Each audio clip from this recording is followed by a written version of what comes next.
Alors nous avons profité des Journées du patrimoine qui ouvrent des lieux du patrimoine historique à Pointe-à-Pitre pour investir le centre Rémy Ninsouta avec les experts de l'IODOM pour faire une exposition qui s'appelle Ensemble dialoguons.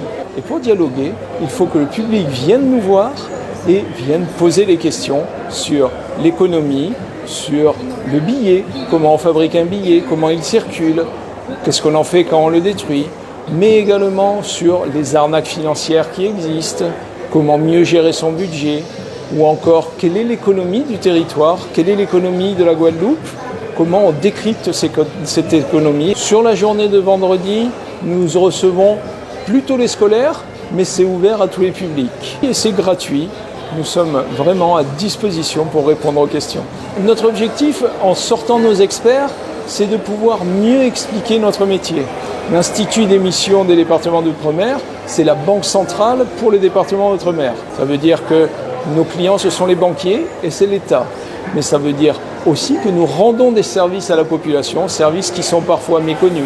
Par exemple, nous trions le billet, nous émettons le billet et puis nous observons l'économie.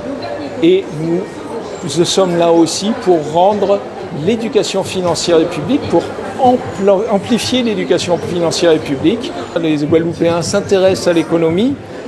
Alors c'est pour ça que nous sommes ici au centre Ninsouta, c'est pour pouvoir aussi renforcer cet intérêt et puis apporter quelques éclairages aux questions qui peuvent se poser.